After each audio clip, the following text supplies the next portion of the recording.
Hey guys, welcome to my channel. The drug which I've chosen to be the first one is Apocynum. The common name is Indian hemp. The reason why I have chosen this drug to be the first one is because there is a phase when you are like, I just don't want to do this drug because maybe it will never be asked or maybe I'll never use it in the practice. So I was at the same phase with this drug when I pushed myself to be a little bit more creative, to not skip it. So this is a drug which inspired me to think above and beyond and be a little bit more creative to remember it. I remember it, by the way, as an acronym, which is Apocynum itself. So it's A,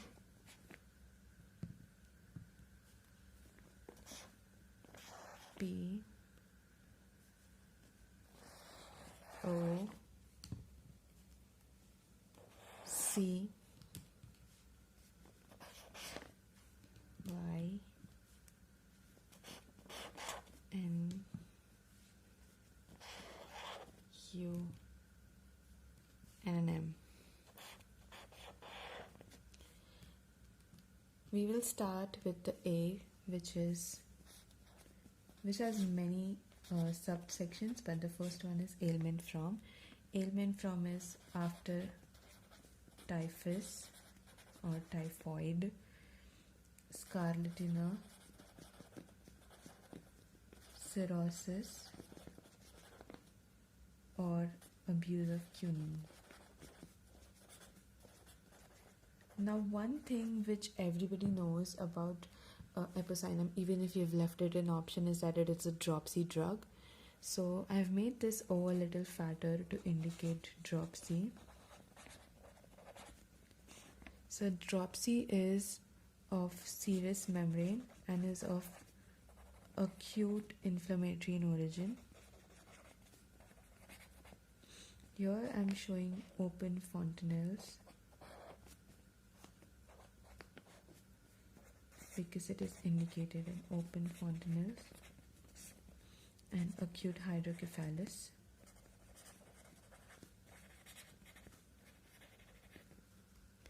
There is some sort of forehead projection.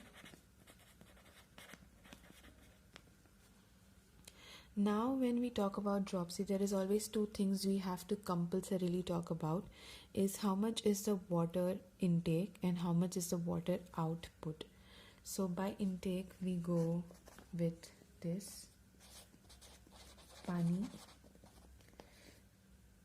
So there is increased thirst with dropsy. This is characteristic of the drug, and a lot of them may remember only this one symptom in the whole drug, but at the same time water disagrees and is vomited out.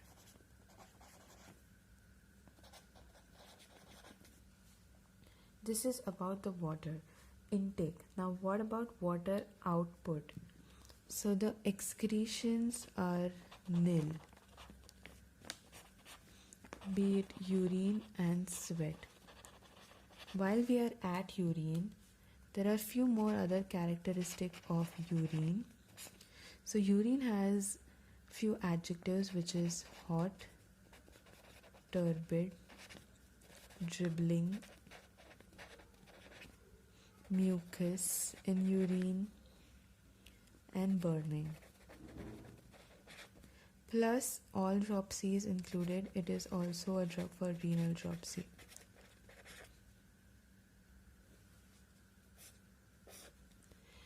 Now, talking about dropsy, we'll move on to one another important dropsy, that is cardiac dropsy. What about cardiac? Cardiac abnormalities.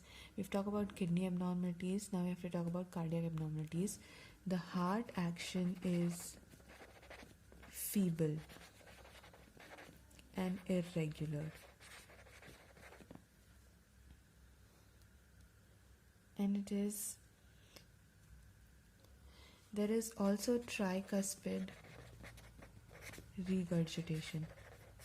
Feeble heart action means that the pumping action is not efficient. This will cause cyanosis, which is more general. Also, this ineffectual pumping will cause pulmonary edema because of backflow, which will cause cough. The cough can be short and dry or deep and loose, and the cough is also increased during pregnancy. Completing all the C, the last one is that the drug is chilly, and there is aggravation from cold in general.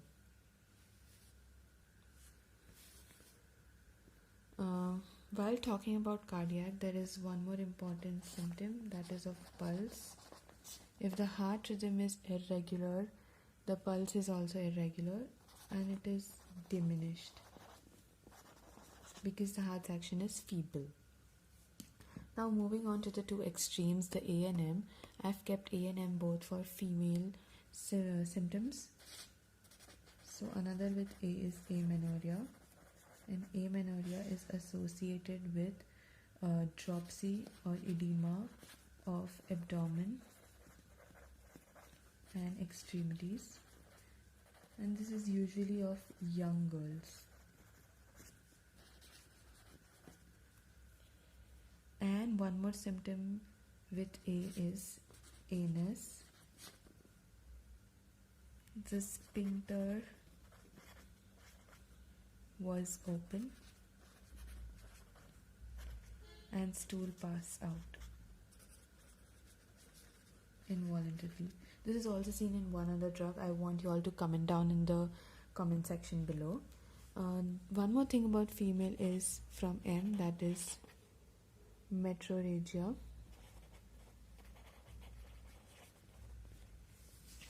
There is either continual or paroxysmal bleeding, which is again either fluid or clotted. So nothing much of importance, but it is associated with nausea, vomiting, palpitation and fainting.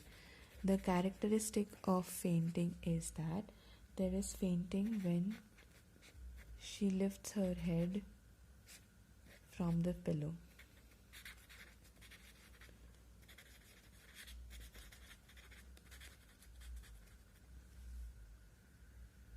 Now we are left just with the Y. So I've divided Y into a V, like a V, and a leg. So V stands for voluntary motion of one leg. This is Apocynum in general. It is quite similar to acetic acid.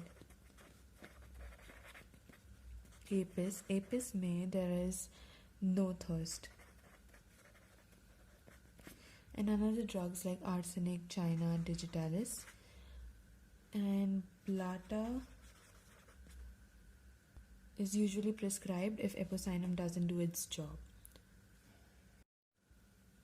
So this is Apocynum. I tend to refer to Allen's keynotes for such small drugs to remember all the crux and important points rather than going to Kent and Boric. Those are usually referred for polycrest drugs. I hope I made it a little bit more simpler, and at least it's gone out from option zone to maybe I'll study in zone. Please like the video if you really liked it, and share it to your friends so that they don't leave it in the option zone. Thank you for watching the video. Thank you.